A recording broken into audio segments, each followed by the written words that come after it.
कहीं एक छोटे से गांव नवलपुर में एक गरीब ब्राह्मण रहता था, धनंजय शास्त्री। ब्राह्मण कुल का होने के बावजूद उसके पास न खेत थे न दुकान। गांव में वह पूजा पाठ कर अपना जीवन किसी तरह चलाता। पत्नी सावित्री बड़ी धर्मनिष्ठ और धैर्यवान स्त्री थी। 2 छोटे छोटे बच्चे, राघव और सुहानी। घर में हंसी खुशी का कारण थे, पर गरीबी का बोझ सब पर साफ झलकता था। बरसात में छप्पर टपकता, गर्मी में भूख सताती और सर्दी में तन ढकने को कपड़े भी पूरे नहीं। फिर भी धनंजय सुबह सुबह गंगा जल लेकर संकल्प करता, जो भी मिला है प्रभु का प्रसाद है, कभी शिकायत नहीं करूंगा। गांव में पितृपक्ष का समय आया। हर घर में पितरों का स्मरण होने लगा। लोग विधि विधान से पिंडदान और तर्पण की तैयारी कर रहे थे। धनंजय ने भी मन ही मन सोचा, मेरे भी पितर होंगे जिन्हें तर्पण चाहिए। अगर मैं न करूं तो उनकी आत्माएं व्यथित होंगी। लेकिन उसके पास तो अनाज तक नहीं था, न घी न दही न मिठाई। वह उदास हो गया। पत्नी सावित्री ने उसके माथे पर हाथ रखकर कहा, स्वामी, पितरों को भाव चाहिए, भोग नहीं। हमारे पास जो थोड़ा सा है उसी से श्रद्धा से तर्पण कर दो, पितर प्रसन्न हो जाएंगे। धनंजय ने गहरी सांस ली। उसकी आंखों में विश्वास की किरण जग गई। अगली सुबह उसने नदी किनारे जाकर आसन बिछाया, सूर्य देव को प्रणाम किया और पितरों का स्मरण कर संकल्प लिया। उसके पास केवल एक लोटा जल, कुछ तिल और घर से लाई हुई जौ की रोटियां थीं। पत्नी ने अपने आंचल से गुड़ का छोटा सा टुकड़ा भी रख दिया। वह आंसू भरी आंखों से बोला, हे पितरों, यही मेरी क्षमता है। अगर श्रद्धा से अधिक कोई मूल्य है तो कृपया इसे स्वीकार करें। उसने मंत्रोच्चारण करते हुए जल अर्पित किया, तिल छोड़े और रोटी गुड़ का भोग लगाया। तभी हवा का झोंका चला और नदी का जल जैसे चमक उठा। धनंजय के हृदय में शांति उतर आई। उस रात धनंजय को स्वप्न आया। उसने देखा, उसके पितर सफेद वस्त्रों में खड़े हैं, उनके चेहरे पर प्रसन्नता है। एक पितर ने कहा, बेटा, हमें तेरा भाव मिला। तूने जो छोटा सा तर्पण किया वही हमारे लिए महान है। अब हम तुझे और तेरे वंश को सुख संपत्ति का आशीर्वाद देते हैं। धनंजय ने घबराकर प्रणाम किया। स्वप्न टूटते ही उसके पूरे शरीर में एक अजीब ऊर्जा भर गई। अगली सुबह ही धनंजय नदी किनारे पूजा कर लौटा था कि दरवाजे पर एक अजनबी यात्री आया। वह साधारण वेश में था, पर चेहरा तेजस्वी लग रहा था। उसने कहा, ब्राह्मण देव, मैं कई दिनों से भूखा हूं, क्या मुझे भोजन मिलेगा? धनंजय के घर में तो केवल थोड़ा सा दलिया ही था। सावित्री ने बच्चों का हिस्सा भी अलग कर उस यात्री को प्रेम से परोस दिया। यात्री ने भोजन करके प्रसन्न होकर आशीर्वाद दिया, तुम्हारे पितर तुम्हारे ऊपर प्रसन्न हैं। शीघ्र ही तुम्हारे जीवन में सुख संपदा का द्वार खुलेगा। इतना कहकर वह मुस्कुराया और अचानक भीड़ में गुम हो गया। धनंजय और सावित्री आश्चर्यचकित रह गए। कुछ ही दिनों बाद गांव के जमींदार के घर पूजा का आयोजन हुआ। मुख्य पुरोहित बीमार पड़ गया और अचानक किसी योग्य ब्राह्मण की आवश्यकता पड़ी। गांव वालों ने धनंजय का नाम सुझाया।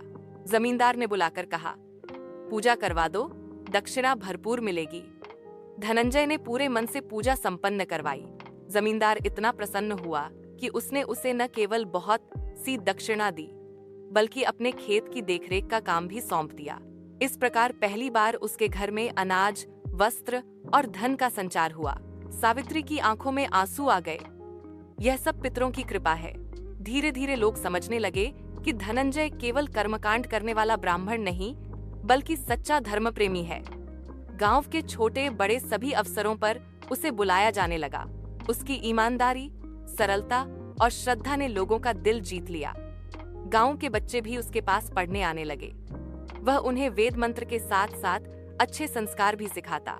गांव का हर व्यक्ति कहने लगा, जिसने पितरों का सम्मान किया उसका जीवन बदल गया। यह जीवित उदाहरण है। 1 वर्ष बीता। अगले पितृपक्ष पर धनंजय ने फिर तर्पण किया, लेकिन इस बार उसके पास सब कुछ था, चावल, घी, फल, मिठाई। वह आंसू भरे नेत्रों से बोला, हे पितरों, पिछली बार मैंने गरीबी में छोटा सा अर्पण किया था। आज आपकी कृपा से मैं सब कुछ अर्पित कर पा रहा हूँ। यह आपका ही आशीर्वाद है। तभी मंद पवन चली और आसमान में शंख ध्वनि सा स्वर सुनाई दिया, हम तृप्त हैं, हम तृप्त हैं। धनंजय ने सिर झुकाकर प्रणाम किया। अब उसे विश्वास हो गया कि भाव ही सबसे बड़ा तर्पण है। धनंजय शास्त्री ने मन ही मन ठान लिया, जब पितरों की कृपा से मेरा जीवन बदल गया तो अब मेरा कर्तव्य है कि दूसरों की मदद करूं। उसने हर महीने जरूरतमंदों को अन्न दान देना शुरू किया, गरीब विद्यार्थियों को पुस्तकें दिलवाता, अनाथ बच्चों को भोजन कराता। उसकी पत्नी सावित्री भी हर काम में साथ देती। वह कहती, स्वामी, जब तक हमारी थाली में निवाला है, किसी भूखे को खाली हाथ नहीं लौटाएंगे। गांव में धीरे धीरे लोग कहने लगे, सच्चे ब्राह्मण का स्वरूप यही है, जो अपनी क्षमता अनुसार सबका भला करे। गांव में वर्षों से तालाब सूखा पड़ा था, लोगों को पानी के लिए मीलों दूर जाना पड़ता। धनंजय ने गांव वालों को एकत्र कर कहा, आओ सब मिलकर तालाब की खुदाई करें। यह काम पितरों का ही काम है, क्योंकि जल ही जीवन है। सब लोग जुट गए। दिन रात मेहनत हुई और कुछ ही हफ्तों में तालाब फिर से पानी से भर गया। गांव की खुशहाली बढ़ी।